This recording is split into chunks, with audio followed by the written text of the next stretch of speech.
semuanya, selamat datang di acara Talk Show Cerita Seni. Bersama saya, Venika Prastianingsi yang akan nemenin kalian ngobrol-ngobrol seru seputar dunia yang penuh warna, penuh ekspresi, dan kadang penuh makna tersembunyi.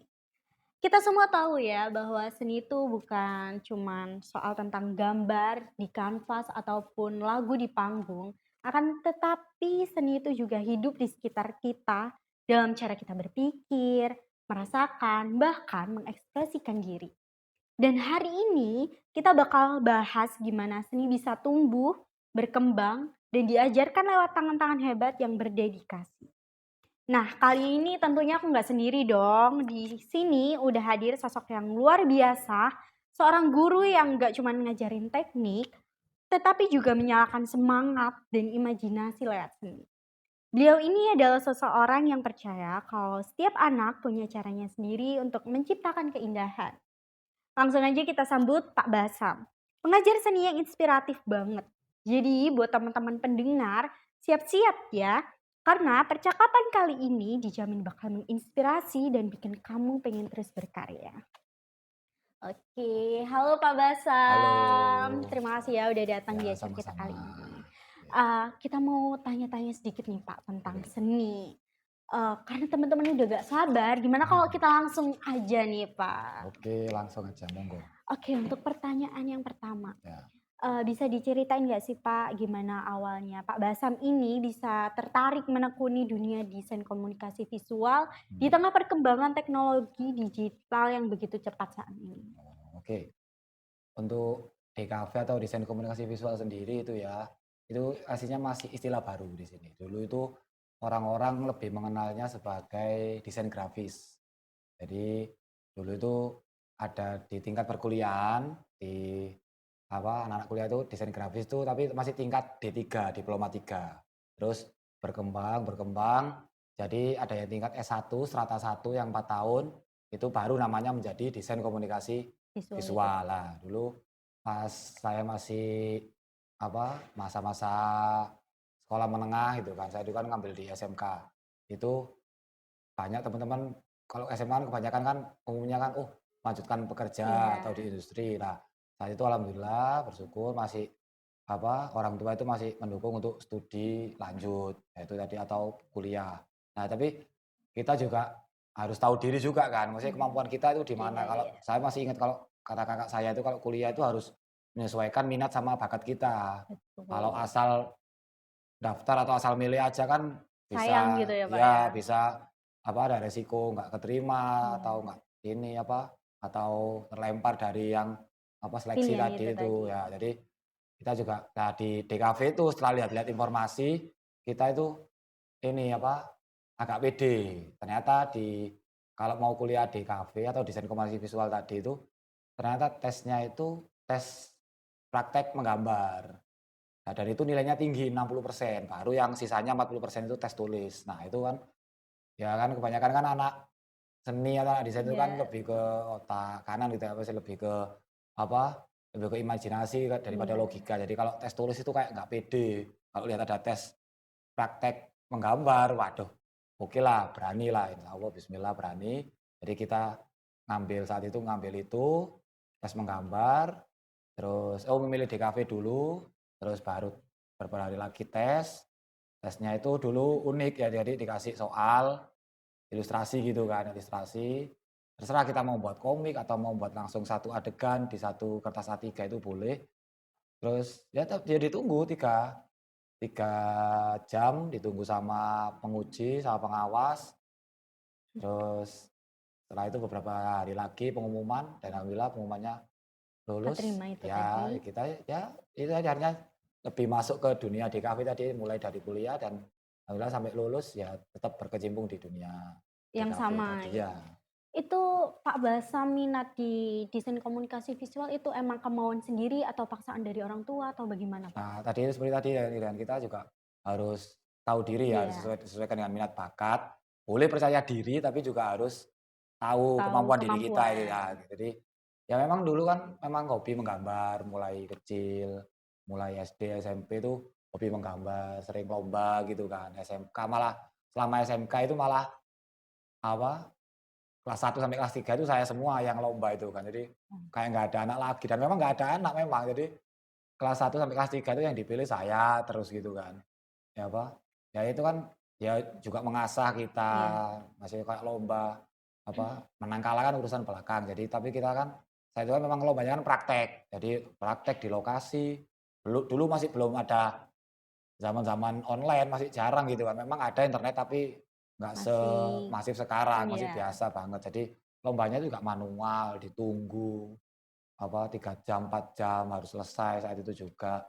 Jurinya juga saat itu juga langsung diumumkan.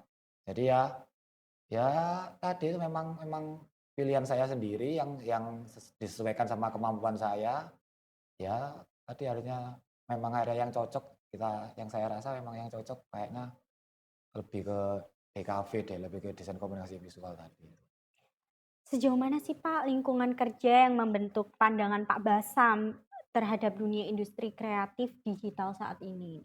Kalau masalah lingkungan kerja, ini ya kalau memang pas kuliah dulu kan memang satu sefrekuensi gitu kan. Nah kalau udah lulus, kalau semau saya sekarang kan di Iya, dunia pendidikan, itu ya memang apa, harus siap sih. Kalau orang awam itu kan anggapnya, kalau lulusan DKV itu udah bisa desain semua gitu kan. Padahal aslinya DKV itu juga salah satu apa, fokus keahlian gitu kan, salah satu. Tapi memang dulu pas kuliah itu ini ada penjurusan, namanya penjurusan. Jadi ada semester berapa itu ada penjurusan, mau fokus ke grafis, animasi, fotografi, atau videografi, atau kayak kalian sekarang ini perfilman itu. Jadi bisa milih 4. Jadi apa, tapi orang awam, nah akhirnya kan orang awam juga apa, ngertinya kita itu bisa semua gitu kan. Oke, ya bisa bisa gambar, bisa desain, bisa foto, bisa editing video, bisa 3D.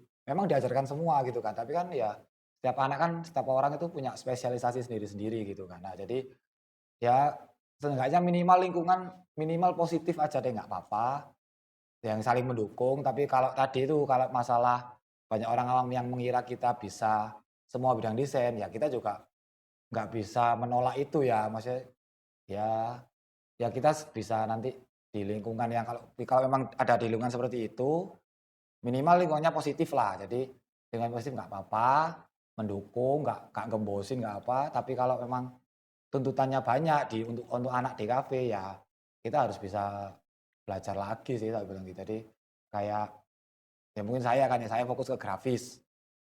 Kalau ke foto, video seenggaknya memang minimal bisa tapi nanti bisa apa, bisa collab sama orang lain tadi iya. itu. Makanya lingkungannya seenggaknya ya tadi, kalau kan kita juga nggak bisa, ya kita bisa sih milih lingkungan bisa, tapi kalau Kan tidak memang bisa memaksakan itu nah tadi iya, tapi kita kan. nggak bisa memaksakan keadaan juga kan. Jadi kalau memang kita bisa memilih, oh ya apa, kayak saya mengajar dulu di dunia pendidikan itu juga bukan pilihan saya, tapi kan ada saat Iya, itu memang ada opportunity, ada kesempatan dan saya ambil. Berarti kan memang ya itu yang saya pilih. Ya ya udah, kalau yang udah dipilih kan nggak boleh disesali lagi. Ya iya, akhirnya itu tadi kan kita bisa milih lingkungan, tapi kita nggak bisa memaksakan keadaan. Jadi ya kita yang harus beradaptasi betul. gitu. Nah, dari pengalaman panjangnya Pak Basam selama berkarir nih, gimana sih digitalisasi mengubah caranya Pak Basam bekerja dan berinteraksi dengan klien atau tim desain? Nah, digitalisasi ya memang sekarang perkembangan teknologinya sangat luas gitu Iya, ya. sudah sangat pesat sekali Iya, ya, Pak. jadi digitalisasi itu sangat membantu. Kalau dulu kan saya juga ngikutin mulai dari ayah saya juga maksudnya pekerja seni, desain juga. Jadi kalau dulu itu memang prosesnya itu full manual gitu kan. Kalau ada project segini memang ukurannya segini. Jadi kita harus membuat ukuran yang sesuai itu dan itu manual. Ya kalau memang kalau pakai cat ya cat manual ukuran 1 meter, 2 meter. Kalau sekarang kan dengan digitalisasi kita sangat terbantu. Apalagi nanti preview ke klien jadi kan. Jadi kalau klien kan kebanyakan orang awam gitu kan, pasti aku kalau di zaman sekarang gitu kan, aku minta contohnya bisa ta? Jadi kan dia kan nggak bisa visualisasi nih, jadi Iya, kita yang bantu. Oh, nanti kira-kira seperti ini loh Pak jadinya lah. Jadi di zaman digital sekarang ini juga kita juga terbantu dengan alat-alat berbagai berbagai aplikasi tadi itu. Jadi kita skill kita itu bisa tersalurkan dengan Bisa baik terasah gitu tadi ya, ya, Pak. bisa disampaikan dengan baiklah ke klien tadi dengan bantuan-bantuan alat-alat digital tadi. Nah, dunia desain kini kan sangat kompetitif ya, Pak, ya, Iya. secara global. Gimana, caranya Pak Basa menjaga original dan tidak sekedar mengikuti tren internasional nih, Pak? Nah, oke. Setiap tahun itu biasanya pasti ada tren-tren tersendiri ya, pasti Iya, setiap tahun itu betul. kita kalau malah sebelum awal tahun itu biasanya akhir tahun, semoga sekarang 2025. Nanti biasanya mungkin sekarang ini kan juga udah mulai akhir-akhir kan, Iya, ada November, Desember itu biasanya nanti udah muncul tren-tren baru tren gitu. 2026, tren tahun depan tuh gimana. Nah, kita nggak apa-apa belajar itu nggak apa-apa, tapi ya jadi tadi jangan jangan sekedar ngikutin Tren arus, iya gitu, ngikutin arus, tapi kita juga harus bisa ya berkembang sendiri. bergerak sendiri ya kayak apa ya, kayak orang kanu atau orang selancar itu kan, ya kita boleh menaiki ombak itu tadi, tapi kita juga harus bisa mengontrol arahnya. Kalau Iya. kita cuma ngikutin ombak aja ya kita tenggelam lah, Iya. tenggelam bisa jatuh di air terjun atau apa. Nah jadi boleh kita browsing tren-tren apa yang kedepannya ini yang lagi marak sekarang ini. Nah tapi kita juga harus menggali originalitas kita tadi, apa yang jadi ciri khas kita tadi itu kan. Memang sulit tapi ya kita bisa carilah kalau tadi. Ya kan juga terbantu juga sama digitalisasi tadi kan. Jadi, oh kita bisa browsing secara cepat, bisa cari, oh ternyata ada yang belum diangkat nih ya, kita coba angkat yang belum Baru itu tadi itu. tadi. Iya, jadi bisa sebagai ciri khas kita nanti itu. Nah, menurutnya Pak Basam sendiri nih, Hmm. apakah desainer Indonesia itu punya ciri khas visual yang bisa bersaing di pasar global, Pak? Kalau selama ini yang saya lihat itu ada, malah salah satunya juga teman saya sendiri dulu pas kuliah, dia pendiam sih, sangat introvert, jadi anak-anak putra daerah juga istilahnya orang daerah lah atau biasanya orang deso. Jadi memang anaknya itu wis jarang keluar, jarang ini, pergi keluar kota itu jarang, wis kuliah pulang gitu aja. Wis jarang lah, jarang ikut main-main sama teman-teman yang lain itu. Jadi tapi ya dia fokus di kamarnya itu, kalau kita masuk kamarnya itu wah full sketsa, dia itu mengasah setiap hari itu mengasah. Jadi Mas dia nggak keluar, nggak nongkrong-nongkrong ke kafe, nggak main bola, nggak main apa itu, tapi dia mengasah ternyata, mengasah diam-diam skill-nya itu ya. tadi. Jadi kita juga teman-temannya itu di lingkungan di kami dulu juga apa, termasuk anomali nih anak ini nih. Jadi apa, oke lah nggak masalah dia apa, kehidupan sosialnya mungkin biasa, tapi dia fokus ke diri sendiri tadi itu. Tapi dia juga lihat sih, dia lihat lihat lihat yang budaya-budaya sekarang gitu kan. Jadi dan dia buktinya bisa menggabungkan akhirnya, dia kan suka banget sama hal-hal yang berbau saat ini, bau Jepang gitu kan, Mmm, suka banget. Nah dia menggabungkan sama budaya Indonesia, khas budaya Indonesia itu kan paling gampang itu kan wayang sama batik itu ya. Dia menggabungkan itu dan dia kuncinya konsisten sih, dan dia konsisten untuk menggabungkan itu. Nah itu akhirnya sampai dilirik sama perusahaan Jepang saat itu, tapi dia nggak mau sih, soalnya memang dia kan pendiam banget gitu kan, jadi nggak mau, apalagi keluar kota aja jarang, apalagi sampai mau keluar negeri gitu kan. Jadi mau jadi kita teman-temannya tuh lihat, wah aslinya nih potensi Indonesia ini besar banget gitu kan. Terus apalagi sekarang ya lihat teman-teman sosmed gitu kan, wah ini ternyata dia kliennya luar negeri, ternyata dia kerja di luar negeri tapi secara remote, jadi secara online gitu aja kan. iya. Jadi dia ngerjainnya di Indonesia tapi ternyata kliennya dari luar negeri, dan itu banyak banget istilahnya ini ada istilah kerja di deso, rezeki kuto, dan itu banyak Mmm, banget, banyak yang dikira ngepet, iya, soalnya iya. soalnya malam nggak ngapa-ngapain anak ini tapi kok Tapi uangnya lancar gitu dapat ya, orderan Pak? gitu kan, dan itu orang Indonesia banyak banget ternyata, dan ngertinya juga kemarin itu kalau tadi kan teman saya kan anak Jombang kan, gitu. Iya, Terus ada yang teman sosmed juga itu anak Nganjuk, kan ya masih daerah-daerah yang daerah-daerah biasa, yang yang kecil biasa, kan, kota iya. Nah itu kecil. ternyata dia yang anak yang orang Nganjuk itu malah jadi top top seller di Wow, Fiverr, di platform digital luar itu. Padahal orang Nganjuk, jadi bukan orang yang dari kota besar Surabaya, Jakarta, enggak. Ya ada Surabaya, Jakarta memang lebih lebih unggul gitu unggul ya? ya secara keseluruhan, tapi ini ada gitu loh, ada putra-putra daerah itu yang ternyata di luar negeri itu berbicara banyak. Jadi ya potensi dari seniman atau desainer lokal itu sangat besar sekali gitu kan. Jadi ya tinggal tinggal kitanya aja gitu yang mau berkembang apa enggak. Nah, sebelum kita akhiri nih Pak, gimana Pak Basa memaknai peran sosial desain di tengah derasnya arus komersialisasi dan digitalisasi industri kreatif saat ini? Ya apa ya, balik ke semua itu hasilnya balik ke diri kita sendiri ya. Jadi lingkungan ini ya banyak banget apa variabelnya, banyak banget dinamis, sangat dinamis banget lah apalagi di sekarang itu perkembangan teknologi cepet sampai kemarin itu yang rame AI itu kan gimana ini AI ini jadi seniman desainer ini merasa apa Tertantang. tersaingin apa enggak gitu kan ya. Ya tadi itu ya kita harus bisa apa mengatur gelombang kita sendiri tadi itu boleh kita menaiki gelombang harus tapi juga kita bisa menyetir itu Menyeimbangkan tadi gitu ya. ya Pak?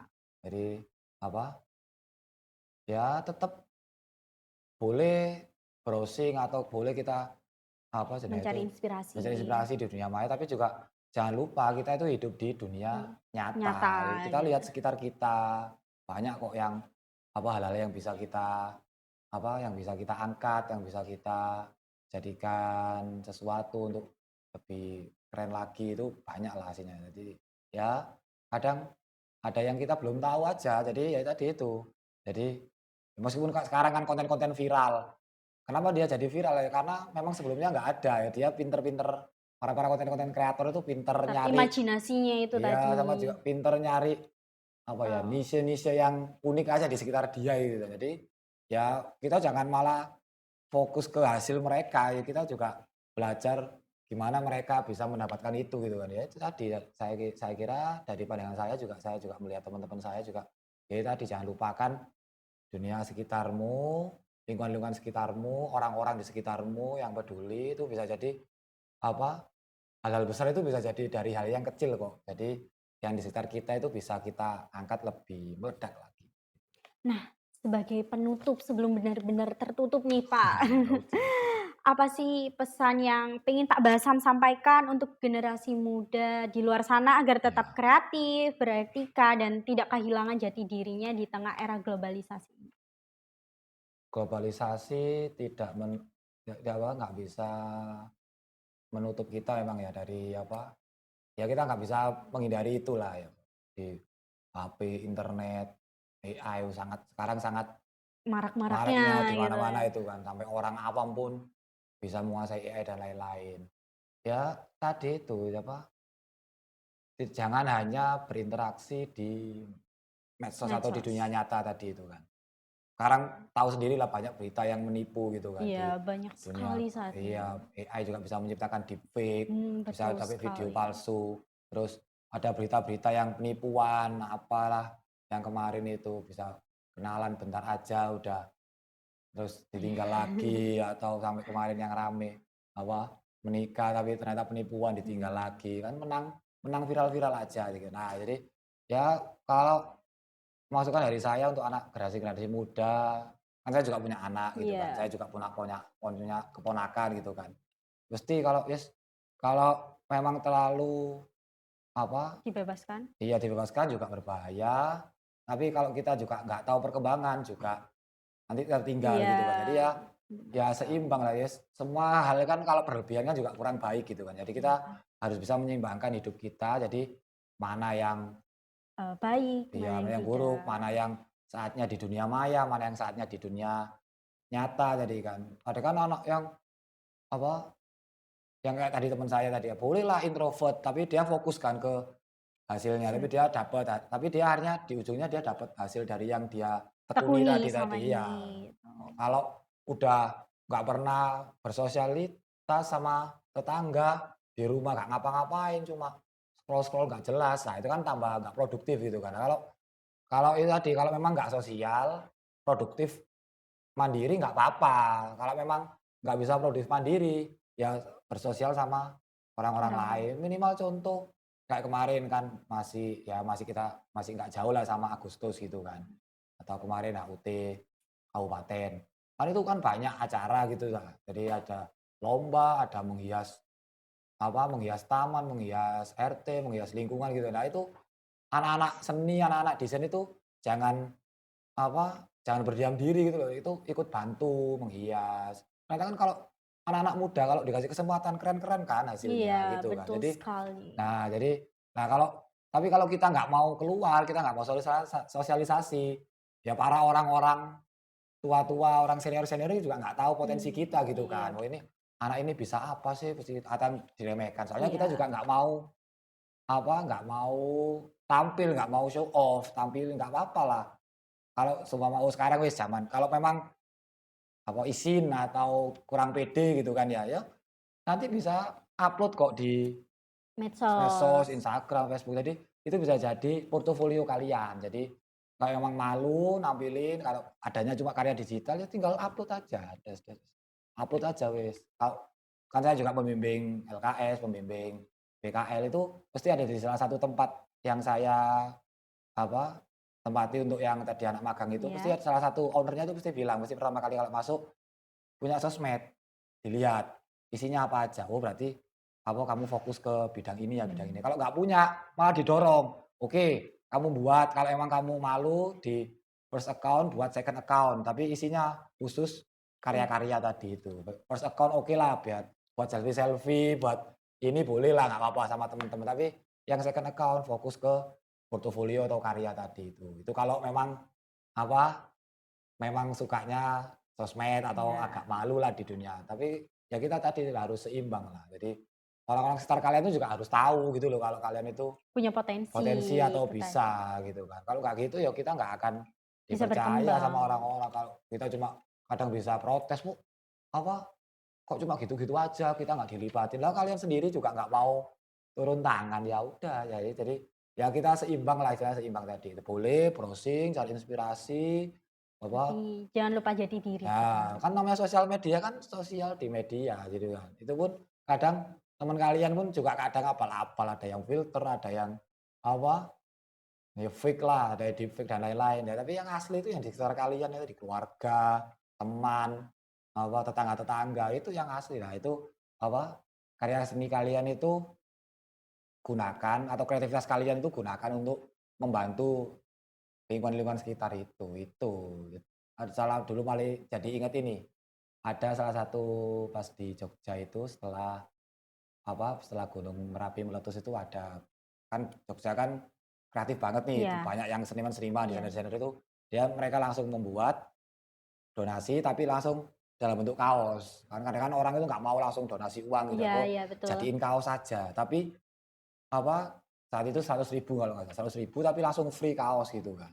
Jadi Oh, kasih kaos. Jadi padahal itu hasilnya produksinya mungkin murah gitu kan. Jadi kan iya. tapi kan donasi, tapi itu keren tulisannya itu.